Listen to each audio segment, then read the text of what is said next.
আসসালামু আলাইকুম সবাইকে। আশা করছি আপনারা সকলে অনেক ভালো আছেন। আপনাদের সাথে আছি আমি আলমগীর রতন। আপনারা অনেকেই জানেন যে আমি খরগোশের বাসস্থান তৈরি করেছিলাম, খরগোশ কিনতে যাব বলেছিলাম। তো অবশেষে খরগোশ কিনে ফেলেছি, কয়েকদিন হচ্ছে, বাট ভিডিওটি দেওয়া হচ্ছে না। তো এখানে এসে দেখি খরগোশের খাদ্য নেই, সেজন্য ওদেরকে একটু মোটা ভুসি পানি দিয়ে মিশিয়ে খাবারের জন্য প্রস্তুত করে দিচ্ছিলাম। ওদের জন্য ঘাস নেই, অনেকক্ষণ ওরা না খেয়ে আছে, এজন্য ভুসিটি আগে ওদেরকে দিচ্ছি, এটি দিয়ে আবার ঘাস আনতে যাব ওদের জন্য। তো পুরো ভিডিওটি আপনারা দেখলে বুঝতে পারবেন। এতটা ওদের ক্ষুধা লেগেছে যে ওদের খাবার দিচ্ছি, এদিকে ওদের কোনো ধ্যান নেই, ওরা বাহিরের দিকে দৌড়ে যাচ্ছে, ওইদিকে কয়েকটা ঘাস পড়ে রয়েছে এজন্য। তো পরবর্তীতে যখন ওরা বুঝতে পারলো যে আসলে ওদেরকে খাইতে দিছি, তো সেজন্য দেখুন সবগুলো একদম খেতে শুরু করে দিয়েছে।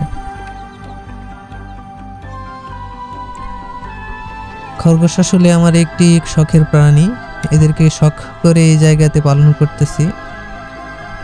ওদেরকে খাইতে দিলে সবাই একসঙ্গে এক জায়গায় খায়, এই জিনিসটা দেখলে অনেক ভালো লাগে।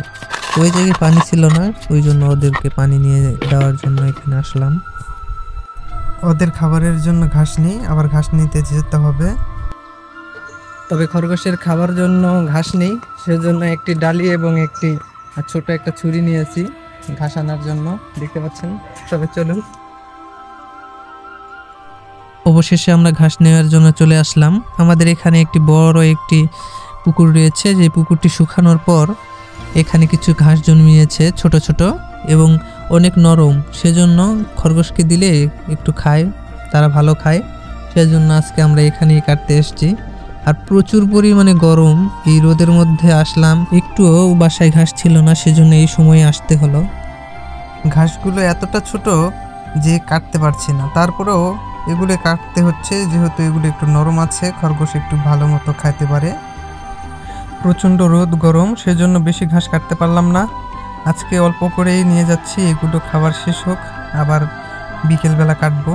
খরগোশের জন্য এই সময় ঘাস কাটতে এসে যে আমার পরিস্থিতি হয়েছে দেখেন একবার। ঘাস কাটার খরগোশ পালন করা, দুইটার ইচ্ছাই মনে হয় আজকে শেষ। অবশেষে ওদের জন্য ঘাস কেটে নিয়ে বাসায় আসলাম।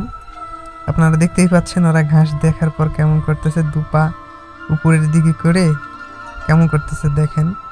তো যাই হোক, ওদেরকে ঘাস খাইতে দিলাম, সবাই ঘাস খাইতে চলে গেল। আমার এই মুহূর্তটাই সব থেকে বেশি ভালো লাগে, যখন ওরা খাবার খায়।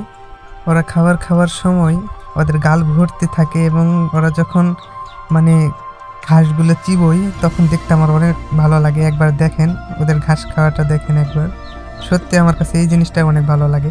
আমি একটা জিনিস খেয়াল করে দেখছি যে ওরা যখন খাবার খায় তখন ওদের মানে মুখটা দেখা যায় না, শুধুমাত্র ঘাস কীভাবে যে ওদের মুখের ভিতর নেয়, এই জিনিসটা আজও দেখতে পারলাম না।